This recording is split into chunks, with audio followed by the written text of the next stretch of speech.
नमस्कार, आप देख रहे हैं प्रदेश का नंबर 1 और सबसे भरोसेमंद news channel India news Haryana और मैं हूं आपके साथ आयुष चित्रांश। साल बदल गया है लेकिन मुसीबतें लगातार बढ़ती जा रही हैं। एक तरफ कोरोना के नए स्ट्रेन ने दस्तक दे दी है तो दूसरी तरफ बर्ड फ्लू ने लोगों को डर को बढ़ा दिया है। हरियाणा समेत 8 राज्यों में बर्ड फ्लू को लेकर के अलर्ट है। प्रभावित इलाकों में विशेष टीमों को तैनात किया गया है। मृत पक्षियों के सैंपल जांच के लिए भेजे गए हैं। हरियाणा की अगर बात करें तो पंचकुला के बरवाला में पिछले एक हफ्ते के अंदर 4 लाख से ज्यादा मुर्गियों की मौत हुई है। हिमाचल प्रदेश, राजस्थान और मध्य प्रदेश में भी फ्लू के मामले दर्ज किए गए हैं।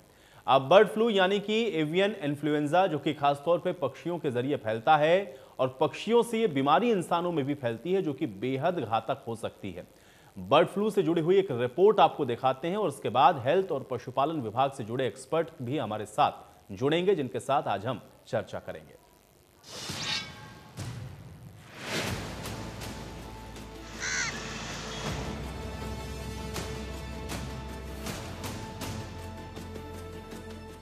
नया साल, नया खतरा, नया वायरस। कोरोना को हराया, बर्ड फ्लू से क्या डरेंगे? सावधान, कोरोना से बड़ा खतरा सिर पर है। शहर शहर अलर्ट, बर्ड फ्लू का कहर। देश अभी कोरोना जैसी महामारी से पूरी तरह उबरा भी नहीं है कि उससे 50% ज्यादा बड़ा खतरा अब लोगों के सिर पर मंडरा रहा है। हालांकि फिलहाल बर्ड फ्लू का असर बेजुबानों पर ही देखा जा रहा है, लेकिन सरकारें कोरोना से ज्यादा घातक इस वायरस को लेकर सतर्क हो गई हैं। आपको बता दें, जहां कोरोना से संक्रमित लोगों में मरने वालों की दर करीब 3% है, वहीं बर्ड फ्लू से संक्रमित लोगों में आधे से ज्यादा लोगों की मौत हो जाती है। नए खतरे को भांपते हुए देश भर की राज्य सरकारें अलर्ट पर हैं।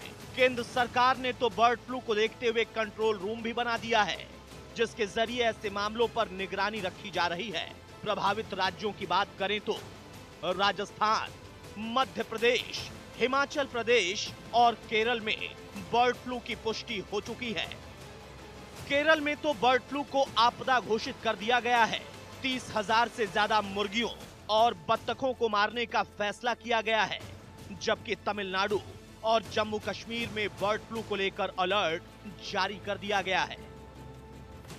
बर्ड फ्लू, जिसे एवियन इन्फ्लुएंजा कहते हैं, बेहद संक्रामक और कोरोना की तुलना में कहीं ज्यादा घातक है। इन्फ्लुएंजा के 11 वायरस हैं जो इंसानों को संक्रमित करते हैं, लेकिन इनमें से सिर्फ 5 ऐसे हैं जो इंसानों के लिए जानलेवा साबित हो सकते हैं। ये हैं H5N1, H7N3, H7N7, H7N9 और H9N2। बर्ड फ्लू पक्षियों के जरिए ही इंसानों में फैलता है। इन वायरसों को HPAI, highly pathogenic avian influenza कहा जाता है। इनमें सबसे ज्यादा खतरनाक है H5N1 bird flu virus. Haryana के पंचकुला में मुर्गियों की मौत के बाद सैंपल लैब भेज दिए गए और रिपोर्ट का इंतजार किया जा रहा है। पंचकुला में करीब 80 लाख मुर्गियां हैं। पंचकुला के रायपुर रानी बरवाला क्षेत्र में लगभग 150 पोल्ट्री फार्म हैं। देखिए, क्योंकि ये दुखद घटना हुई है, मुर्गी खाने जितने हैं पोल्ट्री फार्म्स हैं, उसमें बड़ी संख्या में मुर्गियां जो हैं वो बीमारी के कारण से हताहत हुई हैं, मरी हैं, और उसके हमने सैंपल्स जो हैं वो भेज दिए हैं पटियाला भेजे हैं, और पटियाला की रिपोर्ट आने के बाद ही पता लगेगा कि वो बीमारी उसकी कैसी है, क्या है, और उसके इलाज के लिए भी वहाँ से जो सुझाव आएंगे उस इलाज को हम लागू करेंगे। लेकिन पहले से स्थिति बेहतर है। जो एकदम मुर्गी मरने की जो स्पीड थी उसमें पिछले 2 दिनों से अब वो स्पीड वैसी नहीं है। तो ऐसी जो भी बीमारी रही होगी तो इस बीमारी के बारे में एकदम जानकारी तब मिलेगी जब उसकी टेस्ट रिपोर्ट पटियाला से आ जाएगी। आंकड़ा क्या है सर? एक्चुअल आंकड़ा क्या है और उसकी क्या परिस्थिति है? और क्या हमारे यहाँ पिछले 20 दिन के अंदर पंचकुला बरवाला जो मुर्गी का एक सेंटर बना हुआ है, यहाँ पर लगभग 4 लाख मुर्गियों की डेथ हुई है। उसके सैंपल लेकर टेस्ट के लिए भेज दिए गए हैं और एडवाइजरी जारी कर दी है। और पिछले 2 दिन से जो डेथ है उससे पहले के हफ्ते से कम हुई है। तो अभी तक हरियाणा में निश्चित तौर पर नहीं बता सकते कि बर्ड फ्लू है या कुछ और है, लेकिन सावधानी इसलिए बरत रहे हैं कि देश में बाकी जगह हिमाचल में, साउथ में अलग अलग तरह की घटनाएं घटी हैं और उसमें बर्ड फ्लू मिला है। तो सावधानी की विशेष जरूरत रखने की जरूरत है। सावधानी के लिए क्या आपने निर्देश जारी किए हैं? क्या सावधानी के लिए क्या किया जा रहा है? भाई मैं तो यही कहता हूँ, सारे मुर्गी पालक हैं, जब तक टेस्ट ना आ जाए तब तक अपने इसको रोक के रखें, स्टॉक को। 2 दिन में रिजल्ट आ जाएगा और उसके बाद इनको हम क्लीयरेंस दे देंगे कि आप अपना कारोबार चला सकते हो। बात अगर राजस्थान की करें तो यहाँ राजस्थान के कई जिलों में बर्ड फ्लू के मामले मिले हैं। राज्य के कई जिलों में 170 से ज्यादा पक्षियों के मरने के मामले सामने आए हैं। काफ़ी समय के बाद में जिस तादाद में ये फैला है तो स्वाभाविक रूप से ये हमारे लिए चिंता का विषय है, क्योंकि कोरोना काल पहले ही चल रहा है, अभी हम कोरोना से जूझ रहे हैं, उसके बाद में जिस तरह का ये बर्ड फ्लू आया है। पर क्योंकि पहले से हमारे को इसकी चिंता करनी होगी कि जिस प्रकार से फैला है, और कौओं में अभी तक करीबन 600 के आसपास ऐसी सूचनाएं मिली है कि जगह जगह ये मृत पाए गए। हिमाचल के कांगड़ा जिले के पोंग बांध झील क्षेत्र में पाए गए कुछ प्रवासी पक्षियों में बर्ड फ्लू की पुष्टि की गई है। बर्ड फ्लू का पता लगने पर प्रशासन ने बांध के आसपास अंडा और मांस बेचने पर प्रतिबंध लगा दिया है। और हमने वहां पर 10 किलोमीटर का जो एरिया है उसको जो है उसको पूरी तरह से सील करने का, और सील करने के साथ साथ में उसमें हमने ये भी कहा है कि उसमें विजिलेंस सारी चीज़ों को लेकर के जो है सतर्कता रहे कि कोई और चीज़ इसमें संक्रमित ना हो, पशु ना हो और जानवर ना हो, और उस दृष्टि से हमने कोशिश की है। और डॉक्टर्स की टीम जो है 55 उसमें कर्मचारी हैं forest department and animal husbandry के, वो वहाँ पर उस काम में लगे हैं। और मैं उम्मीद करता हूँ कि हम इसको भी जो है रोकने की परिस्थिति में हो पाएंगे। खतरा बड़ा है और सावधानी ही एकमात्र उपाय है, इसलिए सरकारें तो अलर्ट हैं ही, लोगों को भी नए खतरे से 2 गुना सावधान रहने की जरूरत है। Bureau report, India news. तो एक तरफ कोरोना के नए स्ट्रेन को लेकर के चिंता है, तो दूसरी तरफ आप देख रहे हैं कि बर्ड फ्लू की दहशत से भी अब लोग और ज्यादा परेशान और हलकान नजर आ रहे हैं। हालांकि 8 राज्यों में यह अलर्ट जारी किया गया है। एक बार ग्राफिक के माध्यम से भी आपको दिखाते हैं कि कहां पर बर्ड फ्लू को लेकर के क्या तैयारियां राज्यों के हिसाब से की गई हैं। तो मुर्गियों की मौत के बाद सैंपल लैब भेजे जा रहे हैं जांच के लिए। हरियाणा की अगर हम बात करें, जिसमें पोल्ट्री फार्म्स पर बारीकी से नजर रखी जा रही है। स्वास्थ्य विभाग को अलर्ट कर दिया गया है, क्योंकि लगातार बर्ड फ्लू को लेकर के जो स्थितियां हैं वो बनती हुई नजर आ रही हैं। पोल्ट्री फार्म में काम करने वाले लोगों को एहतियात बरतने को कहा गया है। और पूरे राज्य की अगर हम बात करें, राजस्थान की, तो अलर्ट जारी किया गया है। मृत पक्षियों के सैंपल भोपाल लैब भेजे गए हैं। यह राजस्थान की स्थिति हम आपको बता रहे हैं। स्वास्थ्य विभाग की टीम झालावाड़ में तैनात की गई है, क्योंकि सर्वाधिक संख्या में यहीं पर पक्षियों की मौत हुई है। बालाजी इलाके की भी घेराबंदी की गई है।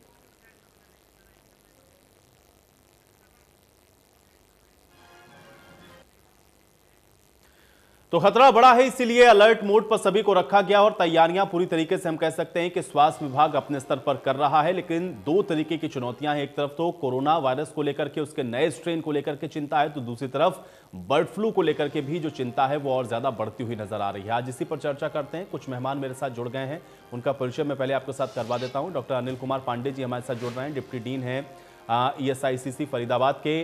डॉक्टर अनिल कुमार पांडे जी, बहुत स्वागत है आपका। डॉक्टर नंद किशोर महाजन जी हमारे साथ जुड़ रहे हैं, जो कि पशु चिकित्सक हैं। डॉक्टर नंद किशोर महाजन जी, आपका भी स्वागत है।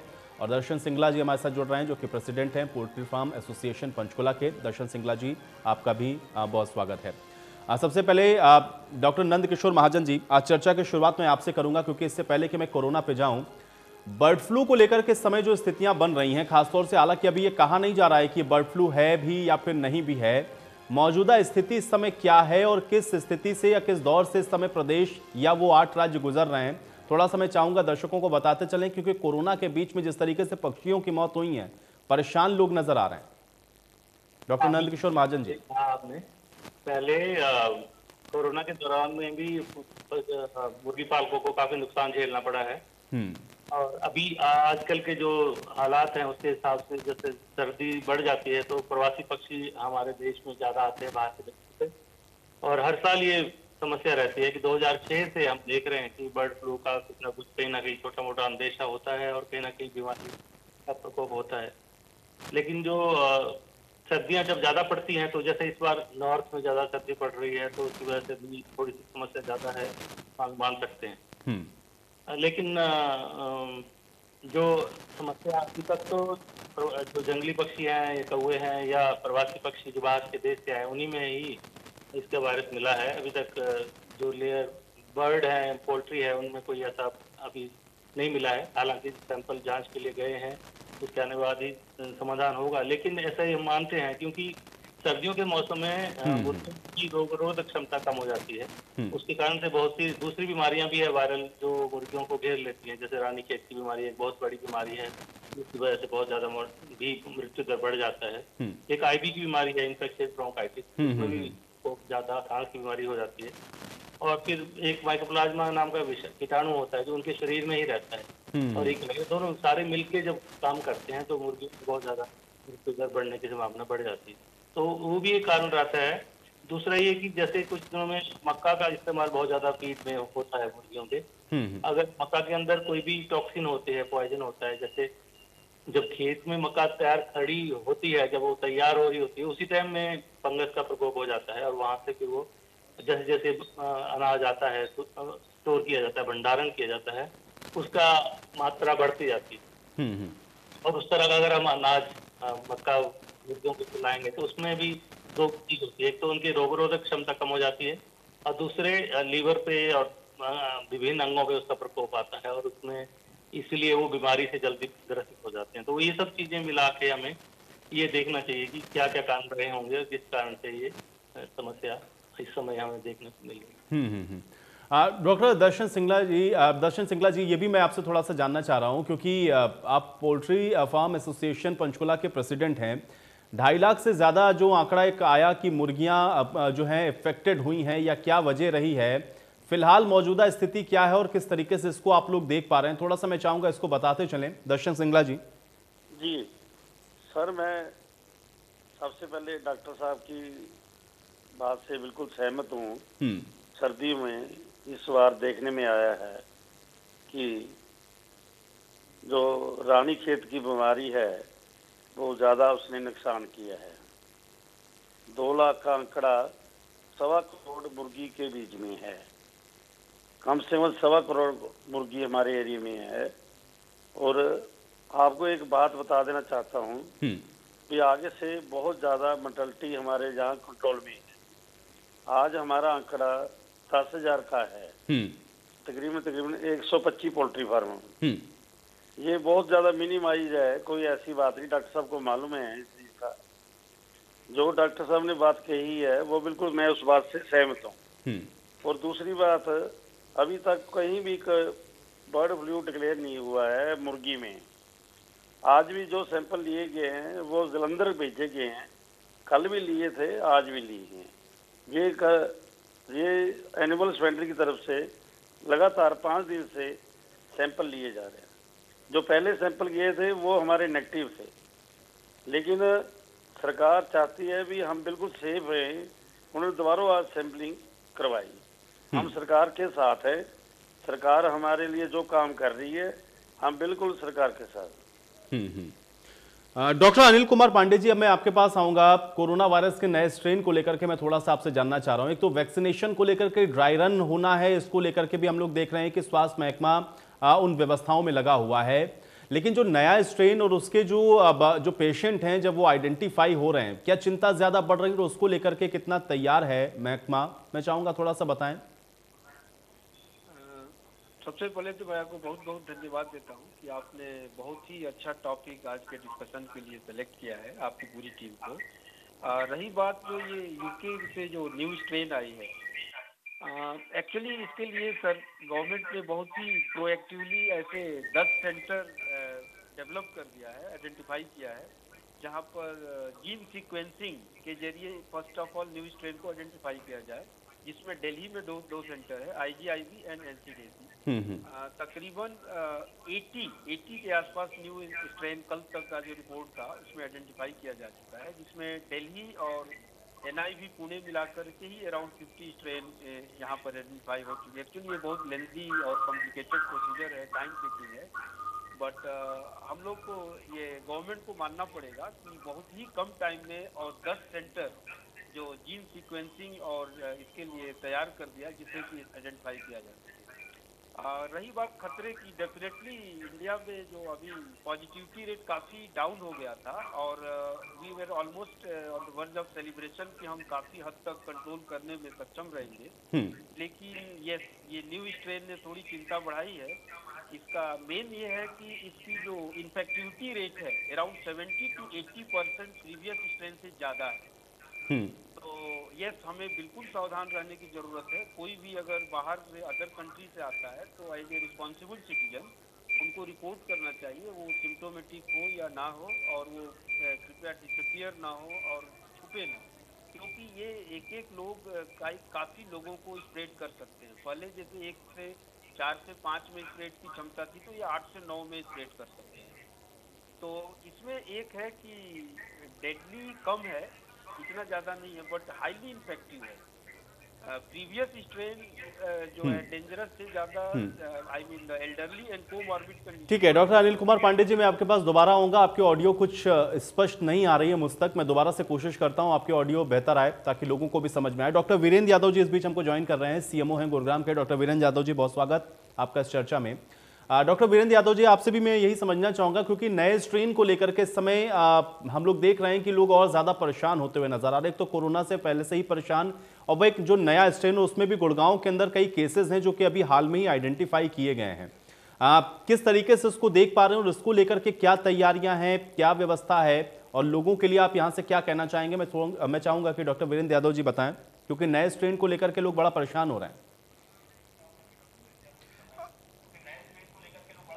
देखिए, लोगों का परेशान होना संभवतः जायज़ है, क्योंकि एक बार वापस शायद उसी दौर में या शुरुआत जैसी बातें हुई थी मार्च वाली, वही बातें दोहराने लगे। तकरीबन गुरुग्राम में मैं मानता हूं कि 800 प्लस जो हैं वो यूके से लोग आए थे, लेकिन शायद हमारा सौभाग्य रहा है कि उनमें से सिर्फ एक ही व्यक्ति पॉजिटिव आया है, और वो एक 22 वर्षीय युवक जो था, और वो ही यूके स्ट्रेन से पॉजिटिव है, और उसको हमने डे 1 से आइसोलेट करके रखा है। इंस्टीट्यूशनल कंपलसरी क्वारंटाइन करना पड़ता है। जहां तक यूके स्ट्रेन 2 की बात है, अभी तक जितनी भी स्टडीज हुई हैं या जो भी इसके ऊपर डेटा अवेलेबल है, उस डेटा के अनुसार ये संक्रमण तो ज़्यादा होता है इससे, लेकिन इसकी विरुलेंस अगर मैं कहूँ या मृत्यु या कोई ऐसी कोई दुर्घटना इससे ज़्यादा होती है, वो नहीं है। हाँ, ये पहले के मुकाबले संक्रमित ज़्यादा है, लेकिन इसकी जो कहूँ आक्रमण शक्ति कहूँ वो इस तरह से कम है। और जहाँ तक तैयारी की बात है, गुरुग्राम में मैंने जैसे पहले भी बताया कि ऐसे लोगों के कंपलसरी इंस्टीट्यूशनल क्वारंटाइन है, तो उनको अलग रखना पड़ता है। तो 14 डेज के लिए, 14 दिन के इन लोगों को लिए कंपलसरी अलग से अपने परिवार से या अन्य जगह पे हमें इनको रखना पड़ता है। और उसके बाद दोबारा से इनका, जैसे शुरुआत में कोविड के टाइम पर 2 टेस्ट करके नेगेटिव करने के बाद 24 आवर्स अपार्ट के बाद ही इनको हम क्या कहूँगा, अगर क्वारंटाइन से मुक्त कर सकते हैं, और उसके बाद भी 14 दिन इनको घर में दोबारा से क्वारंटाइन रहना पड़ता है। तो इन टोटल 28 डेज अगर यूके स्ट्रेन पॉजिटिव है तो उनको रहना पड़ता है क्वारंटाइन। लेकिन डॉक्टर वीरेंद्र यादव जी, एक चीज़ मैं और जानना चाहूँगा, क्योंकि आपने बताया कि जितने लोग आए थे उनमें से ऑलमोस्ट आप लोगों ने सभी को जो है क्वारंटीन किया या उनके जो टेस्ट हुए उसके आधार पर अब सिर्फ एक शख्स ऐसा है जो कि इस नए स्ट्रेन से ग्रसित पाया गया है।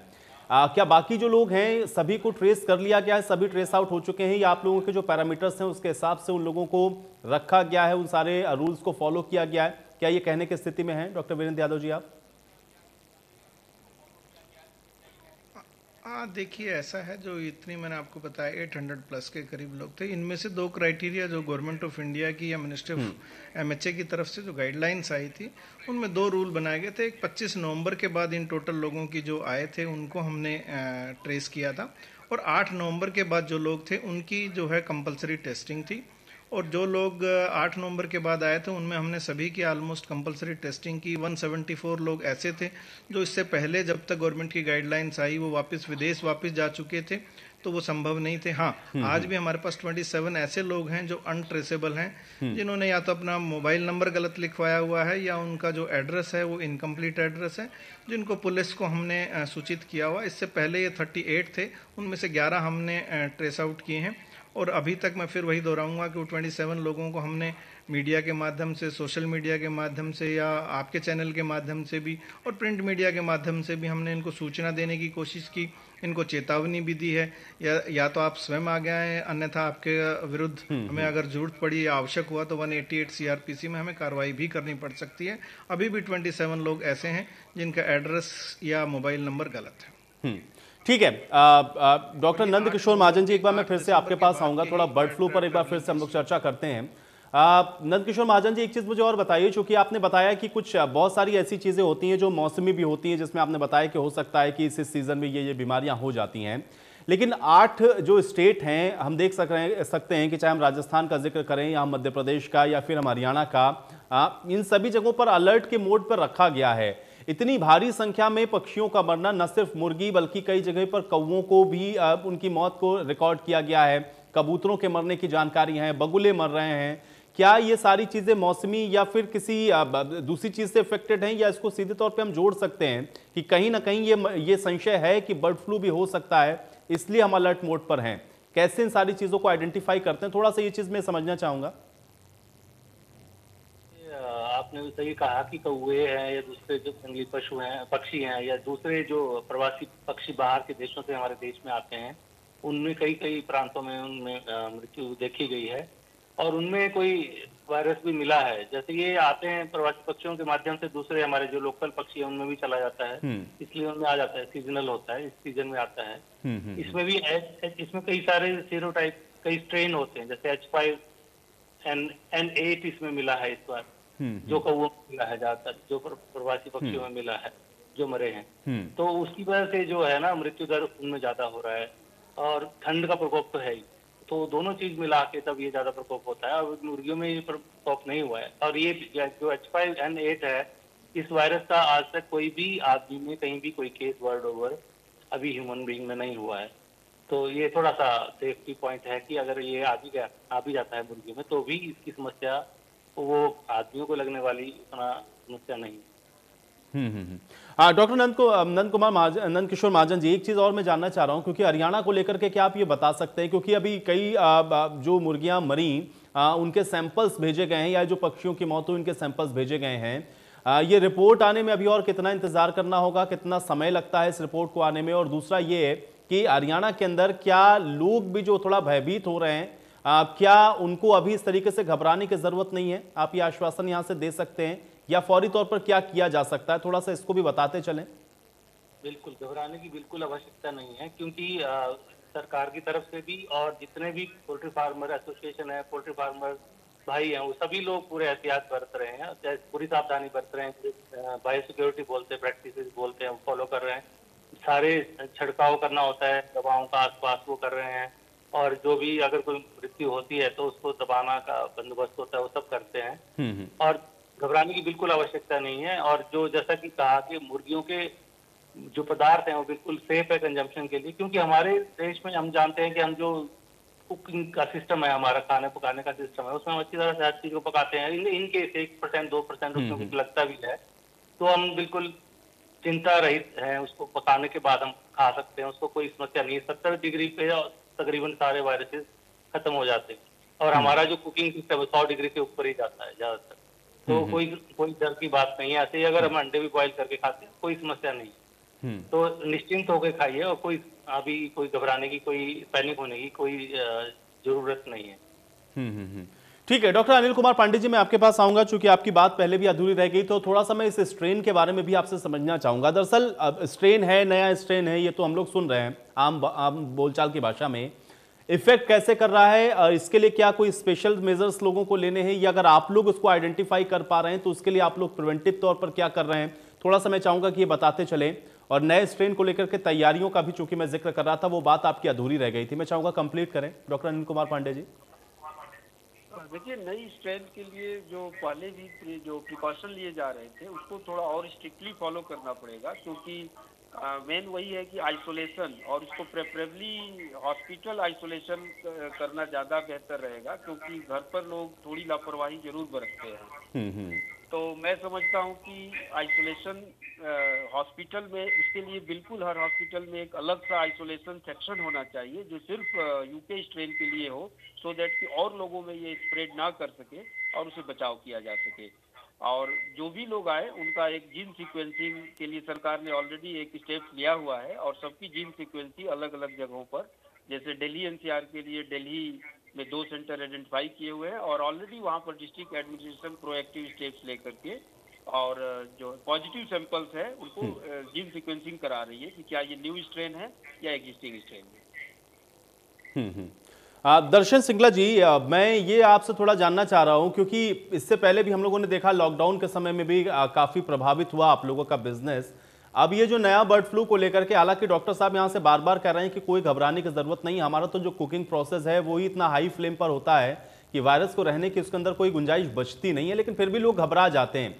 क्या इंपैक्ट इससे पड़ रहा है? जिस तरीके से अभी हम लोग देख पा रहे हैं कि इस समय एक अफरा तफरी की स्थिति देखने को मिल रही है, लोग घबरा रहे हैं, या जो लोग एक दूसरे से कुछ बातों को सुन लेते हैं उसी पर भरोसा कर ले रहे हैं, क्या इससे कुछ इंपैक्ट पड़ता हुआ आपको नजर आ रहा है दर्शन सिंगला जी?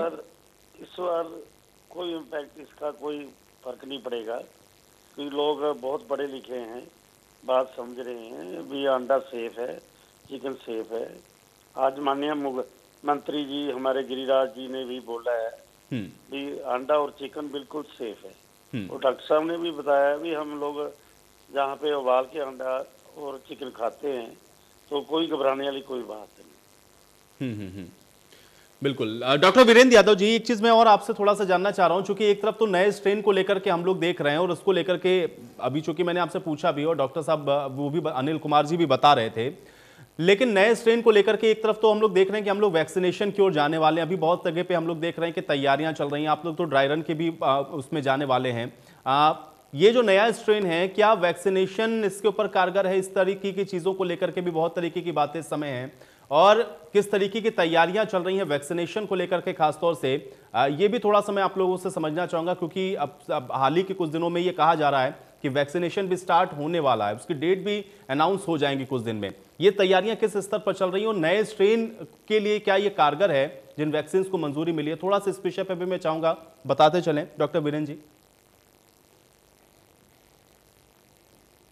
म्यूटेंट होते रहते हैं और वायरस स्ट्रेन जो अभी यूके स्ट्रेन है वो भी एक म्यूटेशन का पार्ट है, और ये उसका ये मतलब नहीं है कि वैक्सीन इफेक्टिव नहीं होगी। वैक्सीन इस पे बिल्कुल इफेक्टिव होगी। ये मतलब नहीं है कि वैक्सीन इफेक्टिव नहीं होगी, वैक्सीन इस पे बिल्कुल इफेक्टिव होगी। इसलिए एक झूठ है या मिथ्या है, इसलिए बचें, इससे बचें और वैक्सीन जरूर लगवाएं।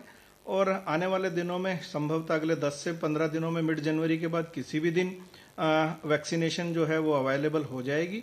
और अभी जो कल है वो 7 तारीख को जो ड्राई रन है वो 6 जगह गुड़गांव में हो रहा है, बल्कि पूरे हरियाणा स्टेट में हर जिले में 6 जगह ड्राई रन किया जाएगा, जिसमें हम अपने हेल्थ वर्कर के ऊपर ही इनिशियली ड्राई रन कर रहे हैं। और आने वाले दिनों में जो वैक्सीनेशन की जो तैयारी है उसमें पहले हेल्थ वर्कर्स को वैक्सीन दी जाएगी। संभवतः जो गुरुग्राम के जो 36,150 हेल्थ वर्कर्स हैं और हरियाणा में कुल मिलाकर 2 लाख से भी ज़्यादा जो हैं वो। चलिए, डॉक्टर वीरेंद्र यादव जी से मेरा संपर्क टूट गया है। डॉक्टर अनिल कुमार जी, आपके पास मैं एक बार आ जाता हूं। सवाल मेरा आपसे भी यही है, क्योंकि खासतौर से अगर फरीदाबाद का मैं जिक्र करूं, एक तो नया स्ट्रेन, उसको लेकर के वहां पर तैयारियां किस स्तर पर हैं? क्योंकि ये भी कहा जा रहा है, जितना हम लोगों के पास जानकारी है, कि 70% ज्यादा ये आसानी से फैलता है या म्यूटेट कर जाता है। तो इसको लेकर के कितना अलर्ट मोड पर है वहां पर प्रशासन, और इसके अलावा जो वैक्सीनेशन है उसको लेकर के क्या तैयारियां हैं? थोड़ा सा मैं चाहूंगा इसको भी बताएं डॉक्टर अनिल कुमार पांडे जी।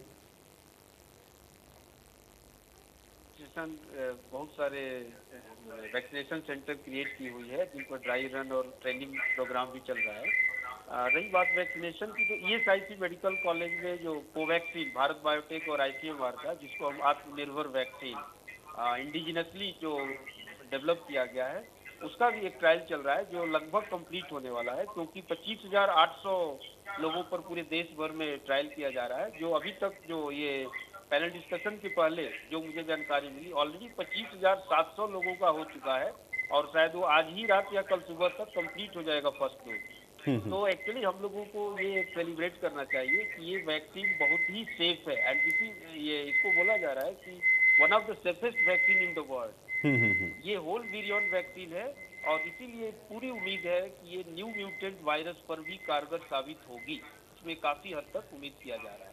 तो बहुत घबराने की जरूरत नहीं है और हमारी अपनी वैक्सीन भारत के सभी लोगों को बहुत ही जल्दी उपलब्ध होगी, जिसकी इमरजेंसी ऑथराइजेशन भी ऑलरेडी गवर्नमेंट ऑफ इंडिया ने दे दिया है। डॉक्टर अनिल कुमार जी, एक चीज मैं और थोड़ा सा आपसे जानना चाह रहा हूं, क्योंकि जब हम लोग कोरोना का जिक्र कर रहे हैं तो जब सबसे ज्यादा इफेक्टेड हम लोग डिस्ट्रिक्ट देखते थे तो उसमें गुरुग्राम और फरीदाबाद दोनों का ही नाम आता था आगे पीछे।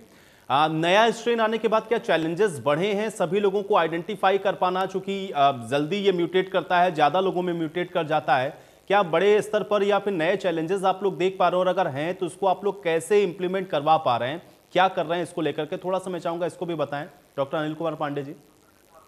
देखिए, डॉक्टर वीरेंद्र यादव ने ऑलरेडी बताया कि म्यूटेशन एक नेचुरल कोर्स है वायरस का। इसमें म्यूटेशन होते रहता है, कई म्यूटेशन वायरस के लिए हार्मफुल होता है और कई म्यूटेशन ह्यूमन बीइंग के लिए हार्मफुल होता है।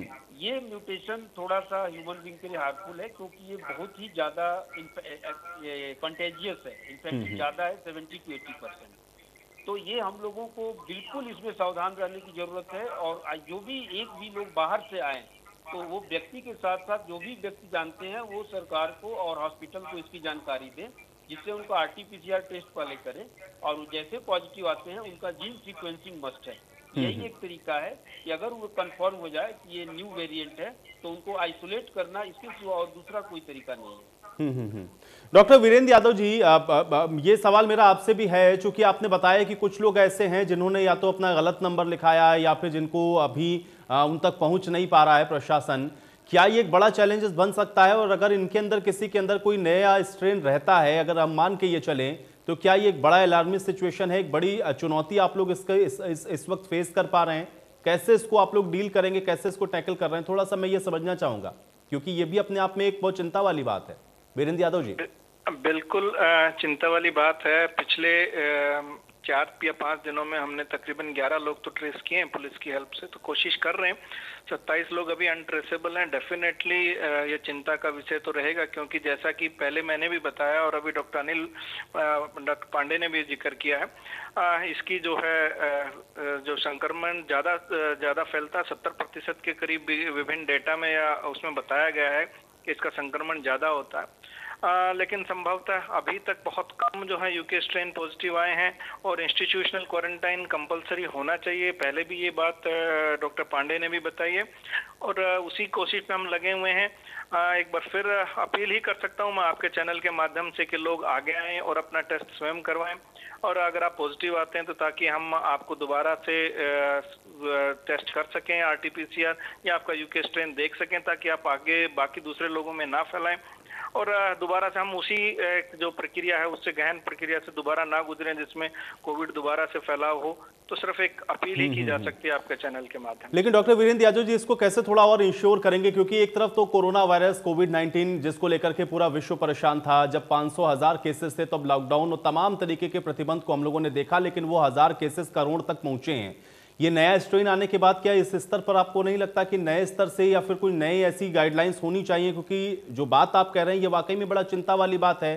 क्या ये ज्यादा अलार्मिंग नहीं है, क्योंकि अगर ये जल्दी फैलता है लोगों के अंदर तो ये और ज्यादा खतरनाक हो सकता है? क्या तैयारी है उस तरीके की या उस स्तर की?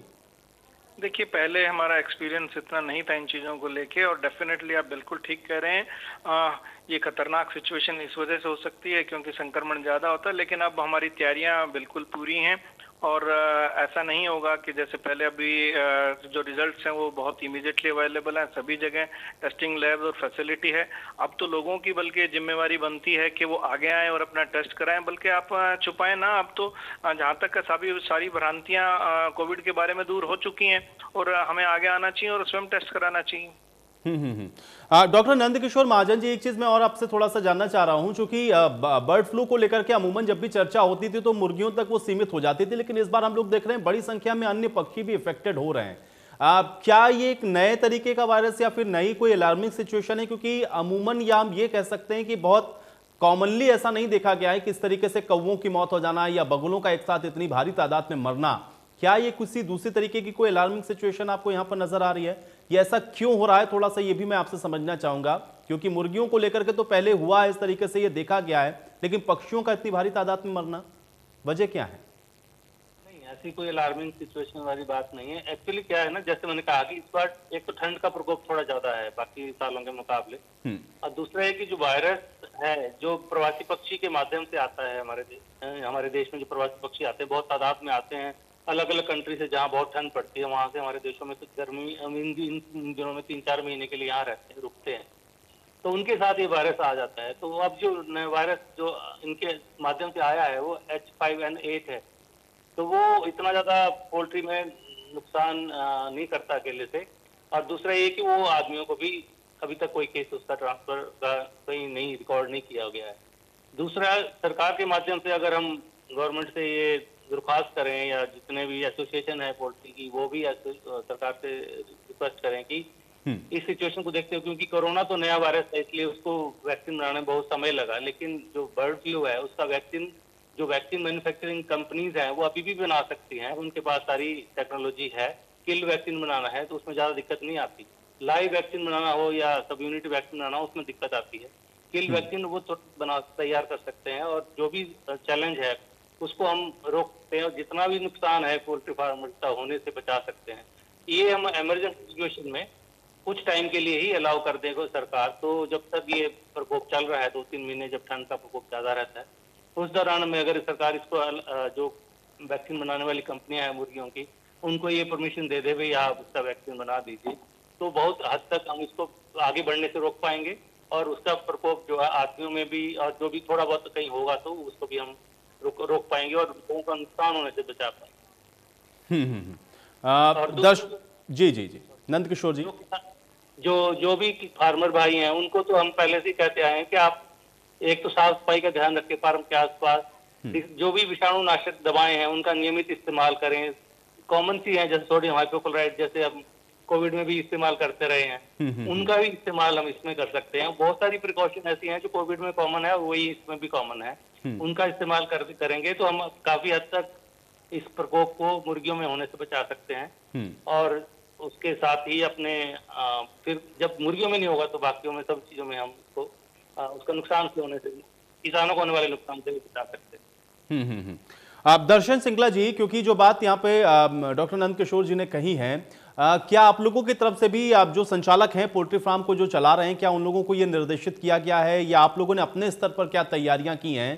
क्योंकि जिस तरीके से मौत हुई है मुर्गी की या फिर हम लोग पक्षियों की जो मौत देख रहे हैं, ये परेशानी में तो डालने वाला है, लेकिन प्रिवेंटिव तौर पर या सुरक्षात्मक अगर उपाय की मैं बात करूं तो आप लोगों ने अपने स्तर पर क्या किया है? जो पोल्ट्री फार्म संचालक हैं वो कैसे इन सारी चीजों को मैनेज कर रहे हैं, थोड़ा सा इस विषय को बताएं।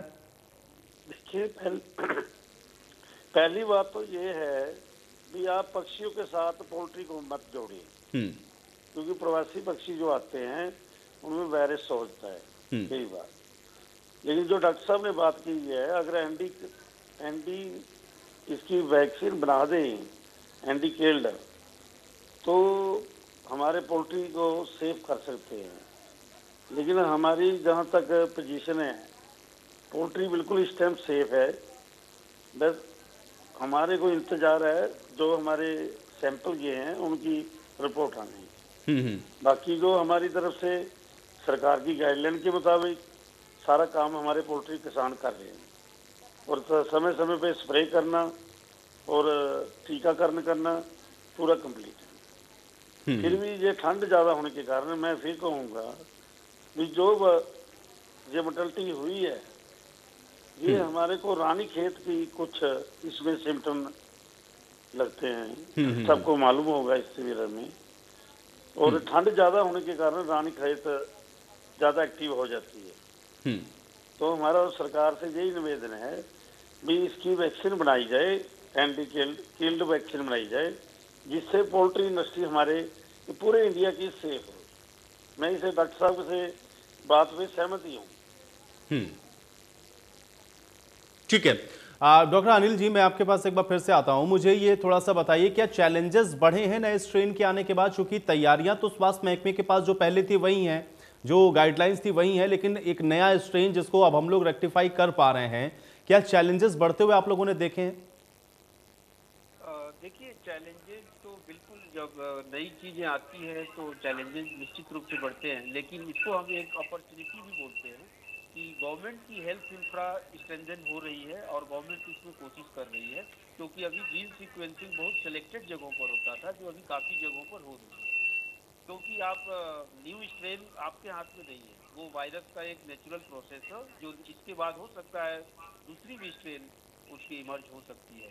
बट हमारे को तैयारियां करनी है और निश्चित रूप से उसकी एक प्लान जो है गवर्नमेंट के पास है, जो हर जगह डायरेक्टिव भी आ गई है और हम लोग भी फॉलो कर रहे हैं। और उम्मीद करता हूं कि और भी जो पब्लिक सेक्टर हॉस्पिटल्स है, जो गवर्नमेंट सेटअप के हॉस्पिटल है, हम लोग भी उसके लिए पूरी तरह से तैयार हैं। और फरीदाबाद एडमिनिस्ट्रेशन फुल सपोर्ट कर रहा है और मैं स्पेशली बधाई देता हूं IMF फरीदाबाद इस टाइम में full support ESIC medical college के साथ साथ BK हॉस्पिटल को भी एक्सटेंड कर रहा है। इसमें डॉक्टर पुनीता आतिजा, डॉक्टर सुरेश अरोड़ा और अदर जो टीम ऑफिस, जब भी हम लोगों ने उनसे बोला, उन लोग हम लोगों को इसमें सपोर्ट कर रहे हैं। और मैं उम्मीद करता हूं कि जो सिटीजन्स भी हैं इसमें सपोर्ट करेंगे। शुरुआती प्रॉब्लम थी बट लोग अब ट्रेंड हो गए हैं और मैं उम्मीद करता हूं कि इसको हम लोग बहुत इफेक्टिवली टैकल कर रहे हैं।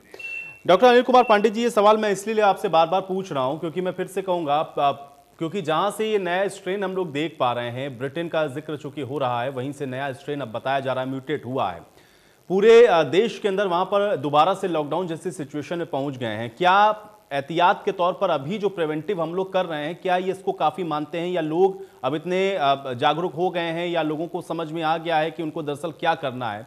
क्या वो स्थितियां आपको देश के अंदर बनती हुई नजर आ रही हैं, या आपको लगता है कि इसको लेकर के कोई नए गाइडलाइंस या कुछ नए सिरे से सोचने की आवश्यकता है? देखिए, सरकार इस पर निश्चित रूप से बहुत सारी मीटिंग्स हो रही हैं और इस पर स्टेप्स ले रही है, लेकिन ये मुझे निश्चित रूप से लग रहा है कि जो यूके से चाहे अदर कई कंट्री, अब तो ये सिर्फ यूके तक लिमिटेड नहीं है, कई कंट्री में फैल गई है। तो अगर नहीं तैयारी की गई और स्ट्रिक्टली इसको फॉलो नहीं किया गया तो स्थिति बिगड़ सकती है। लेकिन मुझे ऐसा लग रहा है कि अभी 70-80, अब ये आगे इसके ट्रिपल डिजिट या 4 डिजिट में ना जाए, क्योंकि इसकी जो इन्फेक्टिविटी रेट है, अगर ये एक बार फैल गई तो वापस फिर वही है, कंट्रोल करना मुश्किल हो जाएगा। तो निश्चित रूप से इसको लॉकडाउन तो नहीं, बट सिलेक्टेड एरिया में जहाँ जहाँ पर लोग आइडेंटिफाई हुए हैं, उस एरिया में हमें कुछ एरिया में सिलेक्टेड लॉकडाउन डिक्लेयर कर देना चाहिए अगर ऐसा स्थिति बनता है, क्योंकि सिलेक्टेड एरिया में लॉकडाउन से आप काफी एरिया को बचा सकते हैं। क्योंकि दूसरा, अभी तक कोई इफेक्टिव जब मेडिसिन नहीं है तो इसको आइसोलेशन एंड रिस्ट्रिक्शन दो ही रास्ता है, इसके सिवा तीसरा और कुछ अभी फिलहाल नहीं है। डॉक्टर नंदकिशोर महाजन जी, एक चीज मैं और जानना चाहूंगा, चूंकि अभी पोल्ट्री फार्म की तरफ से जो रिप्रेजेंट करने के लिए हमारे साथ जुड़े हुए थे सिंगला जी, वो ये कह रहे थे कि पक्षियों को अलग रखिए इससे और मुर्गी को इससे आप अलग रखिए। क्या ये दोनों अलग अलग तरीके की चीजें हैं? क्योंकि मुर्गियों की भी भारी संख्या में हम लोगों ने देखा 2 लाख 2.5 लाख और कई स्टेट में और ये आंकड़ा ज्यादा है, और पक्षियों की भी बड़ी तादाद में मौत हुई है। क्या ये दोनों अलग अलग चीजें से, अलग अलग वायरस से इफेक्टेड हुए हैं, या एक ही तरीके की चीजें हैं? मौसम का परिवर्तन है, क्या ये अलग अलग तरीके से या एक तरीके से, कैसे इसको देखा जाए? क्योंकि ये दोनों चीजें क्लियर होना बहुत जरूरी है। हाँ बिल्कुल, क्योंकि जो मैंने आपको पहले भी कहा कि जितने जो प्रवासी पक्षियां आते हैं हमारे देश में, और वो हमारे पक्षियों के जो यहाँ के लोकल वाइल्ड पक्षी हैं उनके साथ मिलके उनको भी फिर वो ट्रांसफर करते हैं इन्फेक्शन, और उसकी वजह से ये बीमारी इनमें ज्यादा दिक्कत दिखाती है हर सीजन में, हर मौसम, इस दौरान हर साल। इस साल प्रकोप अधिक है क्योंकि वो जैसे बलवारा मौसम ठंड ज्यादा पड़ रही, तो इसकी वजह से हमें ये ध्यान रखना पड़ता है कि जो वाइल्ड पक्षी हैं या ये प्रवासी पक्षी हैं वो हमारे फार्मों के आसपास ना आए, क्योंकि वो उनके माध्यम से मुर्गियों में बीमारी ट्रांसफर हो सकती है। उसको रोकने के जितने भी उपाय कर सके हैं वो करें, ताकि थोड़ी आवाज करें, आवाज से उड़ा दें उनको, और उनको आसपास ना बैठने दें। ऐसी कोई जगह ना बनाए जहाँ पानी वगैरह रुका हुआ हो, जिसमें वो आके बैठते हैं। पानी वाली जगह में ज्यादा रुकते हैं, तो उन चीजों को आप बचाएं, साफ सफाई रखें और दवाओं का छिड़काव नियमित करें। और जैसे जो सावधानियां हैं वैक्सीनेशन की, जो भी दूसरी बचाव के टीके हैं जैसे रानीखेत के लिए या IB का, उनका भी नियमित रूप से इस्तेमाल करते रहें। तो और आने जाने वाले लोगों पे थोड़ा कंट्रोल रखें, क्योंकि बाहर से कोई आता है वो अपने साथ बीमारियां कई बार दूसरे एक फार्म से दूसरे फार्म में ट्रांसफर कर देते हैं, तो इस तरह से ये बीमारी आगे फैल जाती है। तो इन सब चीजों का थोड़ा सा ध्यान रखते हैं। और जैसे फार्म के बाहर भी है वो चूना 50% चूना और 50% ब्लीचिंग पाउडर मिला के छिड़काव करके रखेंगे तो वहाँ इनके वायरस को आने की संभावना काफी कम हो जाती है, जिसकी वजह से मुर्गियों में इस समस्या को हम रोक सकते हैं।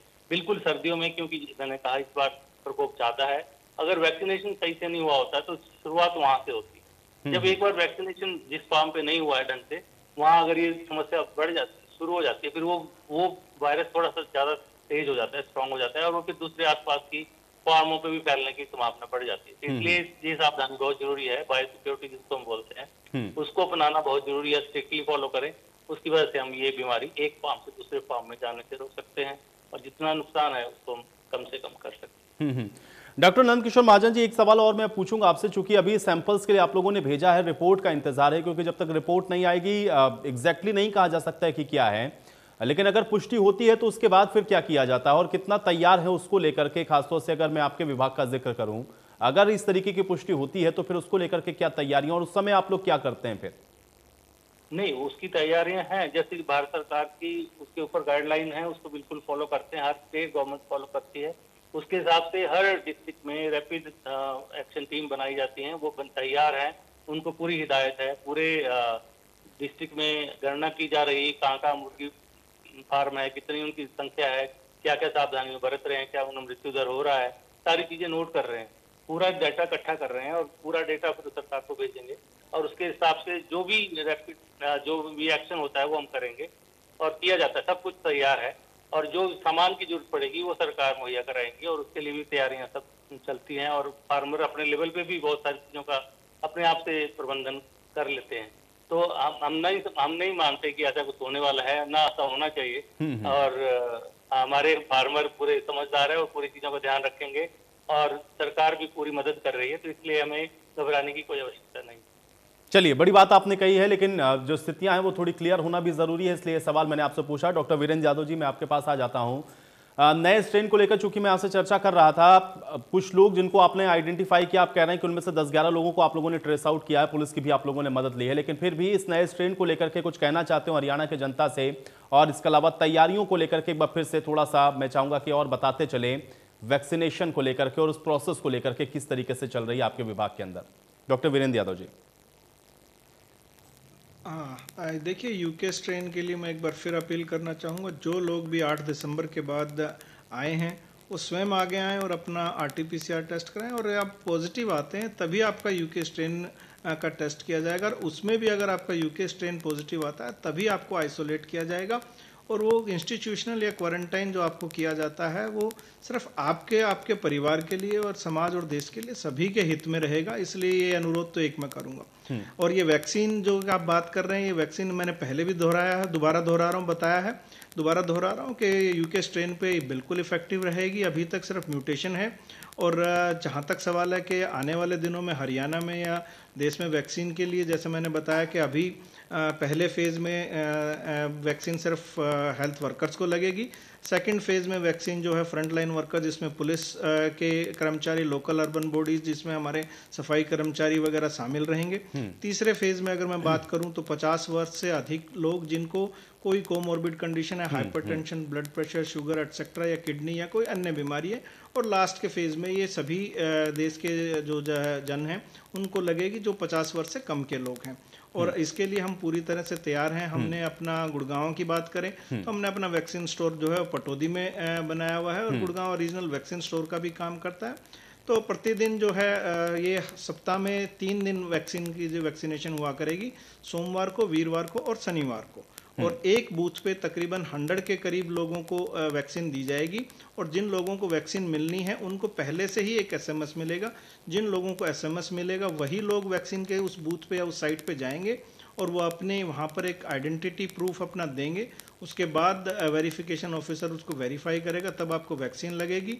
और वैक्सीन लगने के बाद आपको आधा घंटा ऑब्जर्व किया जाएगा। अगर कोई adverse effect following immunisation, AEFI या ऐसी कोई आपको साइड इफेक्ट ना हो, और जब आप आधा घंटा ऑब्जर्वेशन के बाद आपको जाने दिया जाएगा। अब आपको एक मैसेज मिलेगा, SMS दोबारा मिलेगा कि आपकी नेक्स्ट वैक्सीन की डोज जो है वो 28 डेज के बाद इस दिन ड्यू है, उस दिन आपको दोबारा आना पड़ेगा। और यहाँ मैं आपको साथ के साथ ही बताऊं कि टोटल 28 डेज यानी 2 डोजेज लगेंगी, 28 डेज का गैप रहेगा और आपको जो एंटीबॉडीज या जो आपको कहूँ एक डिफेंसिव मैकेनिज्म जो आपका डेवलप होगा वो 14 डेज सेकेंड डोज के बाद होगा, यानी कुल मिलाकर 42 डेज के बाद। जी जी जी, चलिए वीरेंद्र जी बहुत शुक्रिया अपना समय निकालने के लिए। इसके अलावा डॉक्टर नंद किशोर महाजन जी आपका भी बहुत शुक्रिया अपना समय निकालने के लिए, और डॉक्टर अनिल कुमार पांडे जी आपका भी बहुत शुक्रिया अपना समय निकालने के लिए, इस चर्चा का हिस्सा बनने के लिए।